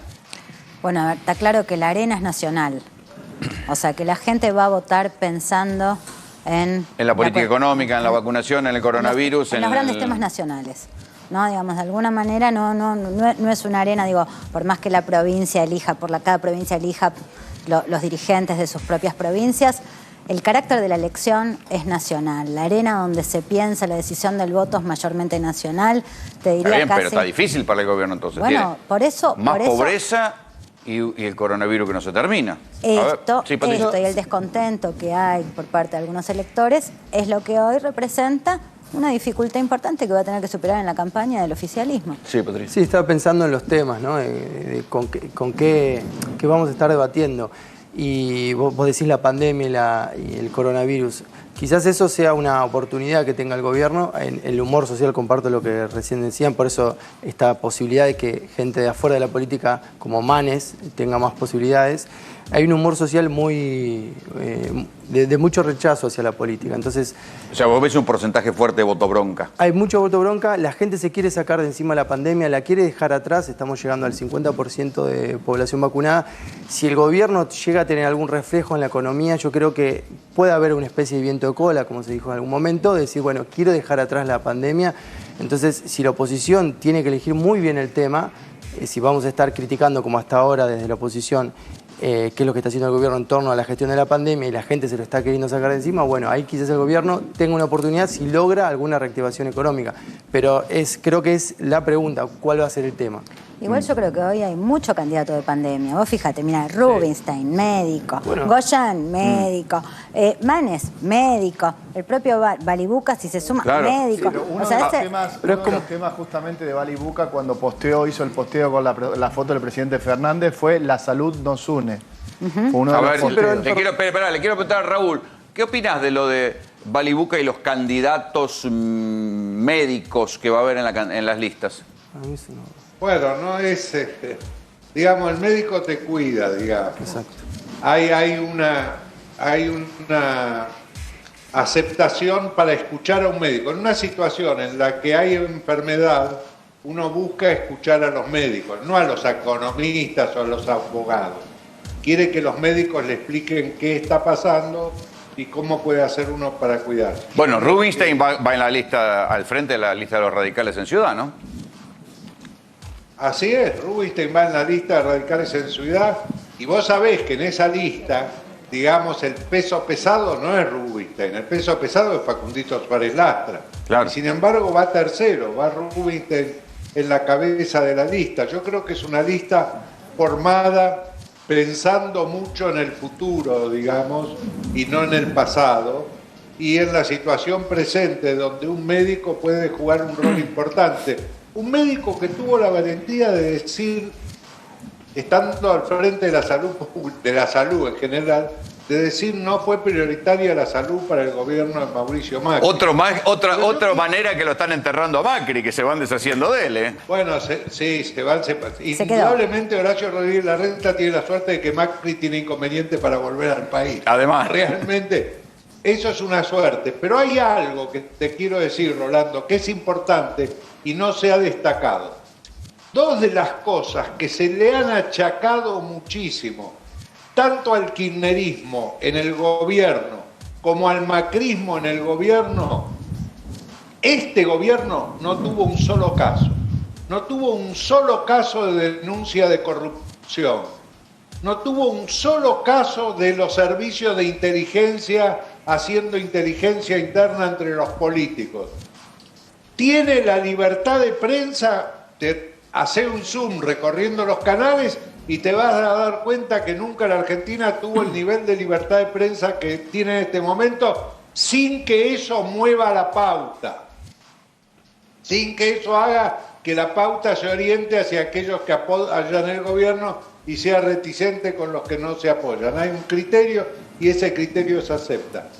Este gobierno fue tan claro en todo eso que por eso produjo tanto ruido el vacunatorio VIP. Claro. Que es una ventaja de la política. Mirá, radicales con los que he hablado me dicen, bueno, los privilegios de eso los tuvimos siempre los políticos en todos los gobiernos. Pero es un gobierno tan impecable en ese sentido que un hecho de ese tipo produce una explosión como la que produjo. Gila te puede decir cómo cayó la imagen presidencial. Estuvo, creo que en el momento mínimo y después de eso se empezó a recuperar. Te agrego ahí, Raúl, que la causa que hubo en el comienzo del gobierno, cuando el propio Grabois denuncia que se estaba pagando el triple por los fideos en el Ministerio de Desarrollo Social, se cerró por inexistencia de delito, porque efectivamente el sistema de contratación del Estado hace que, producto del costo financiero, etcétera, etcétera, no había sobreprecios y terminaron cerrando la causa. Así es, lo que pasa es que el Estado no es un Estado que funcione bien, contrata mal, paga tarde, eso no lo resolvió Ahí estoy de acuerdo con Andrés Maramut, que dijo, Históricamente en este país ganó el radicalismo, dice. ¿Por qué? Porque el leitmotiv del peronismo es la justicia social. Tenemos casi 50% de pobres, no tenemos justicia social. El leitmotiv del PRO es la eficiencia del Estado. El Estado argentino no es eficiente. El leitmotiv del radicalismo es la democracia. ¿Y sabés qué? Vivimos en democracia.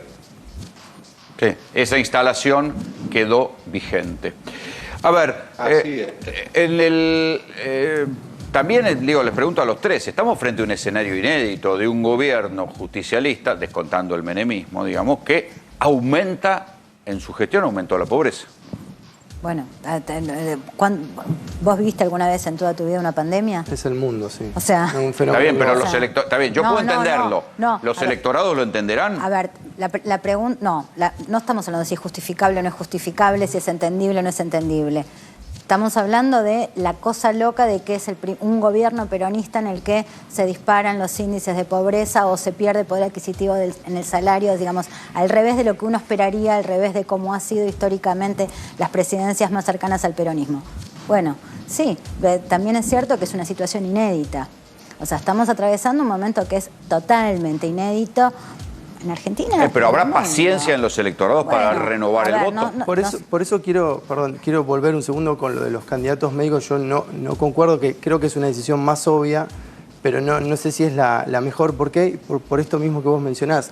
La gente quiere sacarse de encima la pandemia. ¿Qué es lo que quiere empezar a hacer? Es mirar hacia adelante. Mirar hacia adelante implica mirar la economía, necesariamente, el bolsillo, los puestos de trabajo que se perdieron. Entonces, no necesariamente un candidato que venga de la medicina nos va a, me parece, empatizar con esos temas. Y igual te digo, no terminó, porque ahora hay circulación comunitaria de la variante Delta en la Argentina, esto vuelve a empezar. Pero creo que quizás podemos terminar teniendo médicos que tengan que hablar de economía, porque el problema, digo, ahora que ya estamos más del 50% vacunados, el problema empieza a ser otro, ya se nos corre la pandemia. No, es que esta pandemia también lo que dejó expuesto es que hay una gran parte del déficit sanitario en la Argentina, o sea, un déficit sanitario que se viene arrastrando a lo largo del tiempo. De hecho, el propio Rubinstein lo reconoció, que en el gobierno de él, el gobierno de Macri, no era prioridad la salud pública en la Argentina. O sea, igual en la campaña a Rubinstein alguien le va a recordar que se le vencieron la vacuna, ¿no? Sí, y aceptó la degradación del ministerio en secretaría, ¿no? Digamos, y te quedaste. Entonces, bueno, pero igual a mí me parece que, digo, cuando nosotros preguntamos cuál es la motivación para el voto, 75% te dice económica. O sea, así como la arena es nacional, el problema es económico. La demanda tiene mucho que ver con la economía. ¿Pero hay comprensión por la pandemia? Bueno, a ver, vos tenés hasta ahora gestualidades donde tenés liderazgos en las boletas de médicos, también, o sea que pareciera que más o menos. Si vos ves lo que presenta, vamos a ver todavía qué es lo que presenta, ¿no? Digo, lo que está trascendiendo. Lo que está trascendiendo, los trascendidos, bueno. A ver, claramente no están apuntando, por lo menos de parte del oficialismo, a una cosa de carácter económica. Cuando vos ves las fortalezas de los candidatos opositores, Manes o Santilli, tampoco tienen que ver con las cuestiones económicas, ¿no? Digamos, o sea, Santilli está al frente del Ministerio de Seguridad, o sea, es un hombre probado en gestión, pero no tiene que ver con la economía. No. Entonces, digo, evidentemente vos tenés una demanda que no tiene candidato para ser...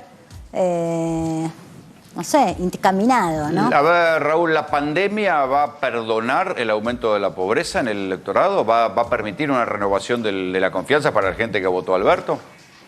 Depende de lo que pase de aquí en adelante. Vos fíjate, acá hay dos factores que van a tener que jugar. Primero, que no van a ser los candidatos seguramente los que van a señalar el mundo mejor que tendremos. Eso lo tiene que hacer el oficialismo. Porque hay dos motivaciones diferentes. La oposición, la motivación que tiene es posicionarse para el 2023. El oficialismo, la motivación que tiene es mantener la gobernabilidad los 2 años que faltan, mostrando la gestión de gobierno que hizo hasta el momento y la que promete hacer. La credibilidad la va a tener que ir ganando durante todo el proceso electoral, mostrando resultados. Y bueno, puede mostrar las vacunas empezaron a aparecer resultados. A mí me comentaban en la reunión que tuvo el martes la Federación de Gremios Industriales. El representante de la UOM, el gremio de Caló, dice de principio de año hasta ahora, en la industria metalúrgica se generaron 20.000 nuevos empleos, 20.000. Y el Desmata Piñaleri dice en la industria automotriz 5.000 nuevos empleos. El lunes el ministro Culfas anuncia un crédito de 3.000 millones de pesos para la fabricación de bicicletas eléctricas, para la fabricación y para la compra, el comprador, digamos, la oferta y la demanda. En la medida en que vayan mostrando que la situación se va recuperando y el ciudadano sienta que esa recuperación le llega a él, va a ir incrementándose la capacidad de conseguir electores para el Frente de Todos. Bueno, eso es lo que dice, ¿no? Que de ahora en más el gobierno quiere hacer un anuncio económico poco menos que por día. Esto es lo que estaban diciendo, ¿no? Así es, creo que ese es el Lo va a desafío. tener que hacer, sí. Y lo va a tener que hacer porque la única manera que el electorado cree en este momento es si le mostrás los hechos. Entonces va a tener que contarlo y mostrarlo, contarlo y mostrarlo. En la medida en que en los próximos 2 meses se vea una recuperación, se va a conseguir recuperar a aquellos que se han decepcionado, digamos. Hay gente que votó al Frente de Todos y no encontró el gobierno que esperaba encontrar. Y sobre todo la pasó muy mal en estos años, producto de la caída de la economía y los cierres en la pandemia. Espera un cachito, Raúl, le quiero preguntar aquí. Sí, pero mirá la reacción del gobierno. El Estado estuvo muy presente, ayudando a las personas y a las empresas. Yo te puedo dar el caso de nuestra empresa en particular, que es una consultora y agencia de publicidad. Si no hubiéramos recibido la ayuda del Estado para el pago de parte de los sueldos, no sé qué hubiera pasado. O sea, el Estado estuvo presente y el Estado Nacional estuvo presente y en algunas provincias, pero en la ciudad de Buenos Aires no estuvo muy presente. Sí, me decía la importancia del voto económico. Sí, la importancia del voto económico y el desafío que tienen tanto el gobierno y creo como la oposición de ser propositivos, un poco en sintonía con el humor social, con la saturación que hay, el rechazo a la política, el desgaste que produjo la pandemia. En el oficialismo es obvio, ¿no? Es decir, bueno, una obra por mes, una buena medida económica mensual. Pero ¿cuál es el lugar que va a ocupar la oposición del discurso? ¿Cuánto margen tiene para la crítica? Entonces, ¿cómo puede también capitalizar? Sí, porque además le van a recordar, le van a decir, che, ¿y ustedes qué dicen? ¿Y Macri qué hizo? Que no tenía pandemia. Mira, acá están porque el complicados debate los está dos. cantado. Están complicados los dos. O sea, el gobierno tiene problemas para demostrar el cumplimiento de la promesa de reactivar la economía. La verdad que es una zona donde ha hecho agua, ha tenido que enfrentar la pandemia. Ahora la oposición, ¿qué puede mostrar? ¿No? Digamos, o sea, ¿qué mostró desde que empezó la pandemia? Ahí yo te digo al revés. Te digo, Sturzenegger dice, me criticaban a mí porque yo tuve el 50% de inflación. El gobierno también. O sea, con lo cual, digo, también el gobierno tiene una deuda pendiente en cuestión de inflación. Por supuesto. A ver, o sea, a Sturzenegger no se le puede creer mucho porque no tenía pandemia, pero bueno... el 50% de inflación lo tuvieron los dos. Mirá, los problemas económicos no solo no se resolvieron, en todo caso se agravaron. O sea, esto es indiscutible y lo dan los números duros. Ahora, también es cierto que la escena es, digo, esta que estamos planteando, ¿no? Digamos, entonces, acá el tema es cierto, el gobierno tiene que seducir votantes que tuvo y hoy están enojados, ya no lo tienen, están en una nebulosa, están en un paréntesis. Ahora, la oposición también tiene que demostrar cuál es su rol. Yo veo a la oposición hoy más discutiendo quién lidera. Es la política, ¿no? Digamos, con la discutiendo política. El liderazgo. ¿No? Digamos, Sí. Y cuando la política se enfrasca en esas escenas, de alguna manera empieza a estar un poco más lejos de la gente, y en relación con esto que además te contaba Patricio, que es que hay un poco de, bueno, los políticos, o sea, este sentimiento medio antipolítico, medio de enojo, medio de apatía, medio de desinterés, ¿no? Digamos, ¿qué es? ¿Y la política está cerca mío o no? Ese voto, Raúl, que está por afuera de los núcleos duros, digamos, del núcleo duro kirchnerista o peronista y el núcleo duro antiperonista, ese famoso 20% más o menos de voto blando, voto independiente, ¿a dónde lo ves vos hoy? ¿Para dónde va? Bueno, depende de las campañas. Depende de las campañas, se va a decidir en función de las campañas. Porque vos fíjate, ese porcentaje que hay decepcionado con el gobierno que votó al Frente de Todos, ni uno de esos votos va para la oposición. Es un voto expectante ese, no es que se pasó, votó al Frente de Todos y ahora vota Juntos por el Cambio. Es un voto que queda en la indecisión. Y lo que hay que preguntarse es verdad, vivimos en una pandemia, esto es un desastre, fue un desastre sanitario, un desastre económico, más de 100.000 muertos, la economía hay que reconstruirla, los chicos no fueron a la escuela. Y el gobierno tomó una serie de acciones, hizo un montón de cosas. ¿Qué hizo la oposición para ayudar en la pandemia? No, las gestiones, los opositores que gestionaron. Antivacuna, quema de barbijo. Los opositores que gestionaron, que tuvieron gestión, no hicieron nada diferente. No hubo una sola propuesta de algo diferente. Nadie golpeó la Casa de Gobierno y decir, presidente, estamos en una crisis, ¿en qué podemos ser útiles? Eso no ocurrió. El único debate que hubo. El electorado ve que eso no ocurrió también, por eso la oposición tampoco seduce. Claro, el único debate que hubo fue la presencialidad en las escuelas. La única diferencia que hubo fue Gobierno Nacional, Ciudad de Buenos Aires, con una administración opositora por la presencialidad en las escuelas. Después, todos hicieron, mientras los que estaban en el Parlamento criticaban, incluso al borde del negacionismo, los que gestionaban hacían más o menos lo mismo que hacía el Gobierno Nacional. Sí, claro, acordate, tuvimos 9 veces al presidente con Horacio Rodríguez Larreta, Axel Kicillof, explicando las políticas que al principio se centraron mucho en el AMBA y después se empezaron a dar cuenta que había algunos lugares fuera del AMBA que tenían un mejor tratamiento de la pandemia que el propio AMBA. Y yo me he peleado por ese tema defendiendo la política sanitaria de la provincia de Formosa, que entre la oposición, los medios opositores y la justicia consiguieron destrozarlo. Bueno, fíjate que finalmente se terminó demostrando que la denuncia que habían hecho ante la CID no se pudo comprobar porque ninguno de los casos denunciados era real. No, pero era una locura, esos 70 embarazadas en el monte que las querían hacer cesárea y quitarle...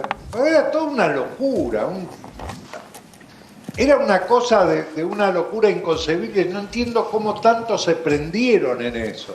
Sí, claro, es un hecho inexistente. Pero la política sanitaria de control, de seguimiento, de testeo, que era lo que había que hacer desde el principio, esa política la combatieron hasta que la destruyeron. Fue la política que usó Noruega, que usó Australia, que usó Nueva Zelanda y que les fue muy bien.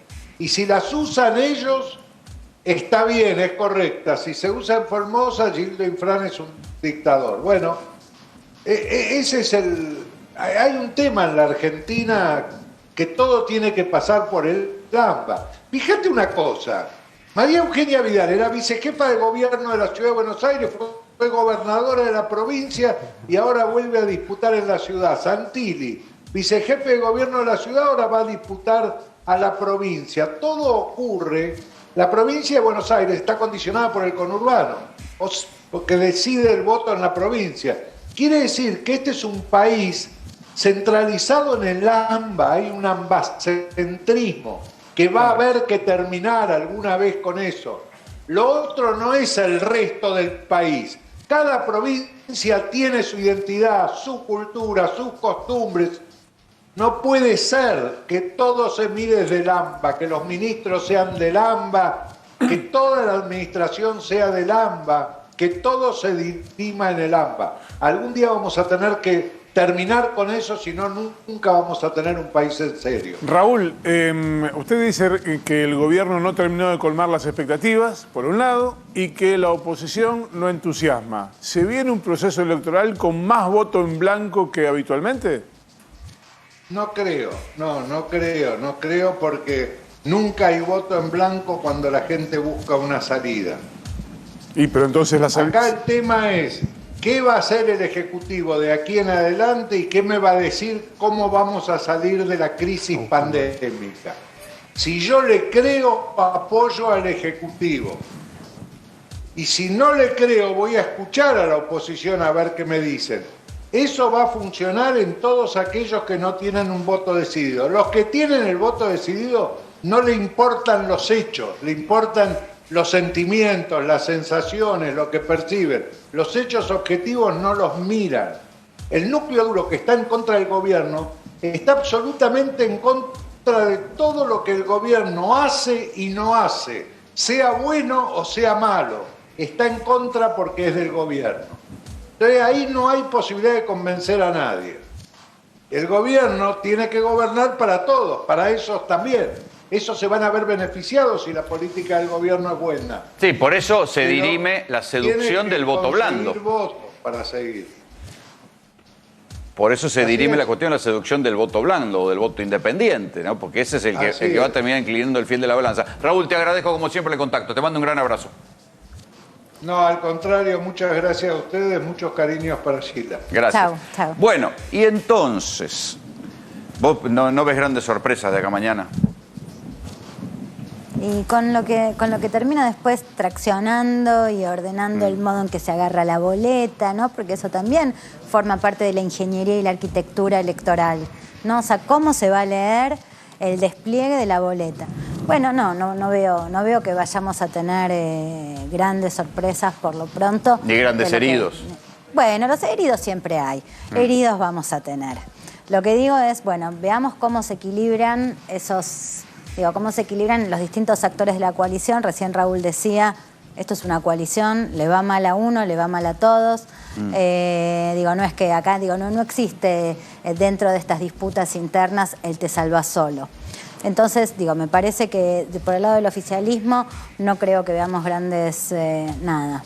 Apechearlas, me parece. ¿Qué números te parecen más confiables de los que se van conociendo hasta ahora de encuestas? De encuestas, yo por lo que estuve viendo, que hemos conversado con distintos colegas, me pueden preguntar por el espacio, por el Frente de Todos, por Juntos por el Cambio, provincia de Buenos Aires.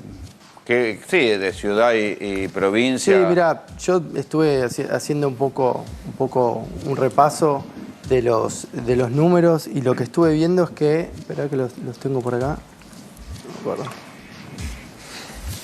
Acá, sí. Si vemos por espacios, el gobierno nacional mantiene una aprobación de 30-35% de imagen positiva, 60% de imagen negativa. Eso es trasladable en la imagen de Alberto Fernández, pero en lo que es intención de voto por espacios, más o menos, ves alguna que otra encuesta, Juntos por el Cambio está más o menos en 23-24 puntos, puede llegar a 45, digamos, como un voto probable. El Frente de Todos está más o menos en 30 puntos de intención de voto. Con un techo de voto probable más o menos de 42 puntos. Yo entiendo que quizás Sheila tenga algún otro dato complementario en ese sentido. En la capital lo que... O sea que en ese escenario está muy finito, porque para el gobierno puede, incluso con una elección menor que la del 2019, ganar diputados para la Cámara. Exacto, porque el problema que tiene Juntos por el Cambio es que renueva muchos diputados. 2017. Exacto. Eso es, o sea, renueva, creo que son 60, 61 versus 51 que renueva el Frente de Todos. Entonces, tiene más posibilidad de perder. Sí, exacto. Muchísimas gracias por venir. Gracias. Al revés. Mientras tanto, nosotros nos preguntábamos recién cuánto va a influir la pandemia en el voto, y cuando uno piensa en la pandemia y en el voto, lo primero que dice, ¿y las vacunas? ¿Cuánto las vacunas están generando algo de expectativa en la gente? Salimos a la calle a preguntarlo. Señora, ¿se vacunó? Sí, 2 veces. ¿Primera y segunda dosis? Sí, la primera y segunda dosis, estoy feliz. Ya estoy vacunada. ¿Con primera o segunda dosis? La primera nada más, de AstraZeneca. ¿Te vacunaste? No. ¿Por qué todavía no? No me llamaron ni nada. Las dos. ¿Cuánto tuvo que esperar? Y me dieron AstraZeneca y estuve esperando más o menos 2 meses y medio, más o menos. Antes de los 3 meses ya me vacunaron. Así que feliz. ¿Está vacunada? Sí. ¿Con primera o segunda dosis? La primera. ¿Cuánto hace que espera la segunda?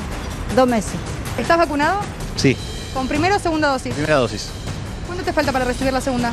Y me dijeron 21 días, yo me vacuné el martes. ¿Estás en tiempo todavía? Sí, estoy en tiempo. ¿Estás contento? Sí, la verdad que sí, les esperaba mucho. Después de tanto tiempo, tanta angustia, sin novedades de vacunas, bueno, por suerte se dio. Primera dosis. ¿Hace cuánto tiempo? Y ahora un mes. Sí.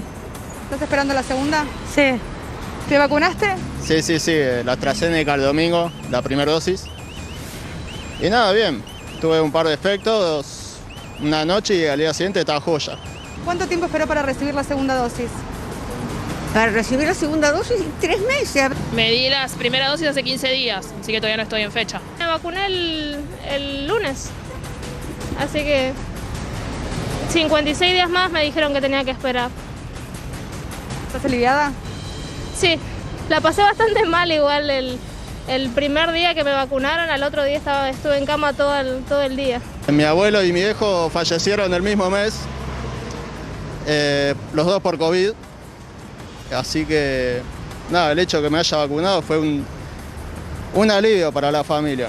Y lo que yo lo pasé no se lo decía a nadie, porque tener de 2 semanas a mi viejo internado en terapia intensiva, no haberlo podido saludar, no lo pude despedir. Y no se lo decía a nadie, así que nada, perdón. El escenario que se viene es un escenario de carrera en materia de COVID. Por un lado, la carrera de la vacunación. Cuanto más gente se pueda vacunar, se supone que los casos van a bajar, pero ahora, hoy se supo que hay circulación comunitaria de la temida cepa Delta. O sea que en algún momento esos casos van a volver a subir porque todavía no hay suficiente cantidad de segundas dosis. Y en el medio aparece el conflicto por la vacuna Sputnik. La vacuna Sputnik, que fue la gran esperanza blanca del gobierno en el comienzo de este año, que tardó en llegar y que después finalmente apareció y que fue presentado por el gobierno como una decisión de geopolítica que lo favoreció y permitió a la Argentina picar en punta en materia de vacunación, ahora se le está volviendo en contra porque no aparece la segunda dosis. Y esa vacuna no es una vacuna que se pueda aplicar, volver a aplicar la 1, hay que aplicar la dosis 2. Hay 8 millones, se calcula que hay 8 millones de personas que están esperando la segunda dosis. De ellos, entre 600.000 y 800.000 que estamos, porque yo soy de lo que tiene el periodo que el propio gobierno decía, las 12 semanas, ya ha vencido, esperando la segunda dosis que no aparece. Mientras tanto, vamos a ver cómo está el ritmo de vacunación, doctor Salemi. Rolando, a ver, el ritmo de vacunación a nivel mundial se aceleró bastante con el tema de la posibilidad de adquirir nuevas vacunas en los mercados internacionales. Claro, porque el primer mundo está vacunado, entonces ahora sobran vacunas. Y las dona también. Empezaron a donar vacunas, no nos olvidemos de eso. Pero vos fíjate cómo viene, por ejemplo, los países que más vacunaron, ¿sí? Dentro de los 10 países del mundo, hay 2 países latinoamericanos, ¿sí? Lo que es Uruguay y Chile. Tienen un ritmo de vacunación muy acelerado. Pero ¿qué pasa? Fíjate que Chile nos da un ejemplo de que hoy, hace pocas horas, conocimos de que autorizó la vacuna Sputnik por la falta de eficacia que estaban teniendo con la vacuna de Sinovac. O sea, ellos tienen un problema diferente que el nuestro. Exactamente. Ellos vacunaron con una vacuna de baja eficacia, que con la de una Sinovac, eficacia, claro, no tan y ahora poderosa. tuvieron que ir a echar mano a la Sputnik. Ahora aprobaron de emergencia la vacuna Sputnik, pero se van a encontrar con un problema que nosotros lo venimos contando desde hace un par de meses, te lo digo más directamente, desde diciembre, enero. ¿Te acuerdas cuando hablábamos de lo que era la producción del componente 2 de la Sputnik? Que era inestable. Recuerdo que vos explicaste, que decía que era inestable y que cuando escalaba la producción, cuando había que hacer millones y millones de vacunas, se rompían las máquinas que los hacían. Se colapsaba justamente el virus y no lograban la escalada para la producción en grandes cantidades. O sea que lo pueden hacer de a poquito. De a poquito. Bueno, lo que estamos viviendo ahora es justamente esto. Parecía que este problema se iba a solucionar. De hecho, la propia Cecilia Nicolini, en el mail que manda, en este famoso mail, dice justamente: tuvimos 7 meses con este problema, ¿no se pudo solucionar? Bueno, evidentemente no se está pudiendo solucionar. Y no solamente Sputnik que está teniendo este problema. Recordá que hay otra vacuna que tiene este mismo adenovirus. La de CanSino. Exactamente, que supuestamente iban a llegar a la Argentina 5,5 millones de dosis. la vacuna CanSino está aprobada por la ANMAT. Es de los chinos esa, la fabrican los chinos con Canadá. Exactamente, una asociación chino-canadiense que es una monodosis, que sería como darte la segunda dosis de Sputnik solamente. Y tampoco hay escala. Tampoco hay, parece que tampoco hay producción a grandes escalas, porque, por ejemplo, en Argentina no llegaron ninguna. Sí, igual hay otro problema, y esto tiene que ver con la política y no con la medicina, y es que Vladimir Putin, que ahora se sabe que la Argentina terminó siendo una especie de banco de prueba de la vacuna Sputnik, que ahora los rusos dicen es la Sputnik Light, no es la 1, es la Light, ¿no? Pero la segunda dosis de Sputnik, en términos de proporción, llegó a otros países con los cuales Rusia tiene mayor interés geopolítico. Por ejemplo, Hungría. Ahí llegó la dosis 1 y llegó la dosis 2 para el 85% de la población vacunada con la dosis 1. O sea, cuando quieren aparece la segunda dosis, cuando no, como en el caso de la Argentina, la segunda dosis no aparece. Hoy hubo un comunicado del del Fondo Ruso que dijo que iban a cumplir, que iban a mandar la segunda dosis. Sí, a ver, hubo un comunicado después de una reunión que tuvieron con el Ministerio de Salud y en este comunicado en conjunto lo que dijeron era que iban a acelerar el proceso e iban a intentar cumplir con lo pautado para llegar a poder inocular a la gente como vos, que tiene el proceso de los 90 días, que de hecho fue un proceso que lo pusieron los propios investigadores del Instituto Gamaleya, no es que fue inventado. Claro, las 12 semanas. Exactamente, hasta 90 días la vacuna puede andar, esperen para poder poner la segunda dosis, prioricemos la colocación de la primera dosis para que con esto tengamos a más gente inmunizada, pero hoy en día la Argentina está con este problema. Vos fíjate, vemos en oscuro, en verde oscuro, la población vacunada con 2 dosis, en verde claro con una sola dosis, ¿sí? Argentina viene muy bien con su ritmo de vacunación con una sola dosis, pero cae mucho en la segunda. En la segunda dosis, tenemos poco más del 12%. Y ahora fíjate cómo se da vuelta la cuestión, porque acordate que nosotros nos pasamos todo el verano hablando de los retrasos de Oxford AstraZeneca, la vergüenza de que la vacuna que se fabricaron acá fueron a hacer una gira por el mundo, fueron a México, de ahí Estados Unidos, finalmente después empezaron a bajar. Bueno, ahora abunda la vacuna de Oxford AstraZeneca, pero la Sputnik, que es la que vino masivamente del comienzo de año, ahora está faltando la segunda dosis. Bueno, ahí también hay otro interrogante que se tiene que vislumbrar justamente, es qué pasó con el estudio que estaba haciendo. ¿Te acordás cuando lo hablamos? Que había una asociación y empezaron a charlar Oxford con Gamaleya para intentar combinar sus vacunas para mejorar la eficacia. Pero se nos está haciendo, ¿no lo hizo la Ciudad de Buenos Aires el estudio de las vacunas combinadas? De hecho, se lo está haciendo de manera acelerada. En el día de ayer se finalizó la etapa justamente de combinar las vacunas y estos voluntarios empezar a extraerle sangre para ver qué cantidad A ninguno le pasó nada, ninguno se murió, ni le pasaron cosas espantosas. Se pueden combinar las vacunas. Exactamente, fue segura. Ahora hay que ver si es... ¿Cuál con cuál?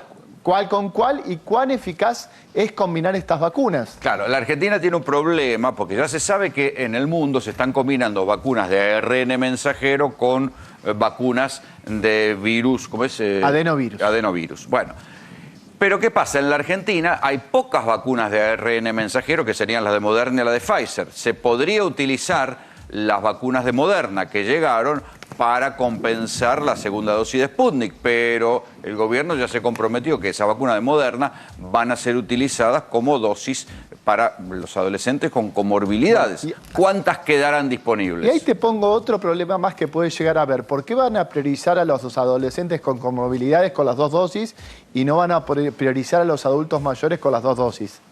Claro. Porque acaba porque ya dijeron, porque ya lo dijeron. Exactamente. Y hoy la Agencia Médica Europea aprobó la vacuna de Moderna para los adolescentes. Y recordá que la vacuna de Moderna no necesita la aprobación de ANMAT para ser utilizada en la Argentina, simplemente con algunas de las 2 agencias más importantes del mundo, como la FDA o la Agencia Europea de Medicamentos, que tuviera la aprobación, automáticamente se podía aplicar en Argentina. Hoy se supo además que hay circulación comunitaria de la cepa Delta. Esto, digo, muchachos, nosotros estamos viendo el horizonte de casos acá y vienen bajando los casos, vienen bajando las muertes, pero la circulación comunitaria de la cepa Delta, porque hoy se conoció el primer caso de una persona contagiada con la cepa Delta que no tenía relación con un viajero ni con alguien que hubiera estado en contacto con un viajero. O sea que hay casos de circulación comunitaria.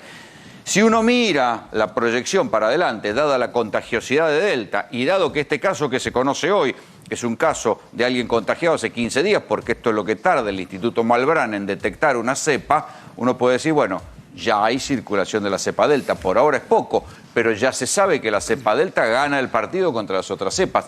Eso hace que la carrera entre segunda dosis de vacuna y cepa delta va a ser la carrera que va a definir los próximos meses. Exactamente, y fundamentalmente el tema de la variante delta está tan temida porque esto ha hecho cambiar las estrategias de vacunación en muchas partes del mundo. Nosotros cuando el gobierno prioriza colocar la primera dosis a mayor cantidad de gente, se basa en un estudio que hace justamente el Reino Unido, donde dicen, vamos a tratar de vacunar a mayor cantidad de gente con una sola dosis, ¿sí? Reino Unido vacunó, pero este último tramo de segunda dosis se apuraron. Yo tengo el caso de mi hijo, por ejemplo. Mi hijo vive en Londres. Le dieron la vacuna de Oxford AstraZeneca.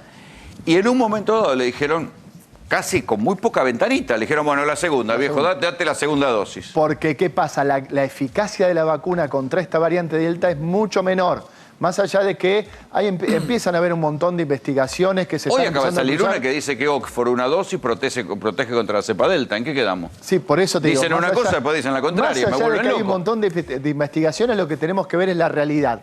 En el Reino Unido aumentaron los casos con respecto a los previos por justamente echarle la culpa a la variante delta, sí. ¿Hubo menos hospitalizaciones? Sí, pero justamente lo que está pasando ahora, por ejemplo, en Estados Unidos.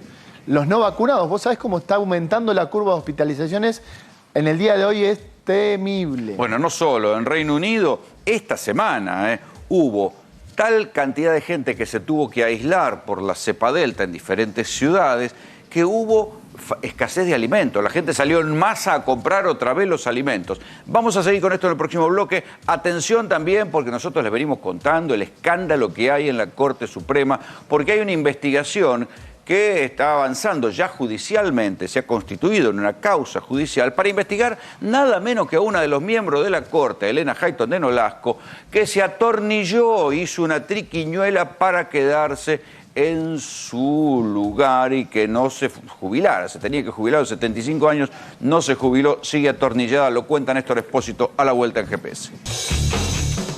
Si a ustedes le dicen que cuando cumple 75 años se tienen que jubilar, uno que dice, bueno, nada, perdí, me jubilo. Esto corre, pero no corre para quienes son los que tienen que hacer respetar la ley. Estamos tan locos en este país que una miembro de la Corte Suprema cumplió 75 años y dijo, no, la Constitución no está hecha para mí. ¿Cómo se llama esa señora? Se llama Elena Hayton de Nolasco. El asunto es que, claro, durante el gobierno de Macri hubo un acuerdo para que Elena Hayton de Nolasco no se jubilara. La dejaron correr. Ahora, como cambió el gobierno y en los tiempos dinosaurios que tiene la justicia federal en la Argentina, se despertaron y una investigación empezó a caminar. Nosotros se la anticipamos, pero Néstor Espósito tiene más detalles. Hay un detalle nuevo, un dato nuevo que se aportó esta semana y que lo aportó la misma asociación Exigir, que es aquella que hizo la denuncia. ¿Cuál es el dato nuevo? Estamos hablando de una suerte de acuerdo entre el presidente de la Corte, Carlos Rosenkrantz, el gobierno de Mauricio Macri y Hayton de Nolasco para la permanencia. El dato nuevo es y la permanencia quiere decir que si te quedás vas a trabajar con nosotros. Básicamente, esto fue lo que se presentó como una declaración del expresidente del Colegio de Abogados, Jorge Rizzo. Él dijo eso en su programa de radio, pero al mismo tiempo, cuando se empezó a hablar de la posibilidad de que se jubilaran los jueces a los 75 años, dice un abogado que tiene un programa en YouTube, se llama Lucas Prieto Shore, sacó un programa en el que dijo que cuando se estaba hablando de ese fallo, Elena Hayton de Nolasco le comentó a Germán Garabano, entonces ministro de Justicia, que ella quería seguir. Germán Garabano, según esta denuncia, consultó con el jefe de la bancada del peronismo en ese momento, Miguel Ángel Pichetto. Y Pichetto le dijo, el pliego no pasa. A partir de ese el pliego no pasa, dice la denuncia, se armó la maniobra para que Elena Hayton de Nolasco, un año antes de cumplir los 75 años, presentara un amparo. El amparo le salió a favor. El gobierno de Cambiemos decidió no apelarlo en el único caso de un juez. Y en esa no apelación estaba el acuerdo. Y ahí estaba, bueno, Elena Hayton de Nolasco siguió siendo jueza y un mes después salió el fallo que obligó a jubilarse a todos los jueces que cumplen 75 años y que rige incluso hasta hoy. Y no me digas nada, ese fallo se demoró porque lo demoró ¿quién? El presidente de la Corte. Bueno, básicamente porque fue el último que lo tuvo y fue el último en el que circuló el fallo antes de salir aprobado. Así nos vamos. Esto fue GPS. Buenas noches. Chao.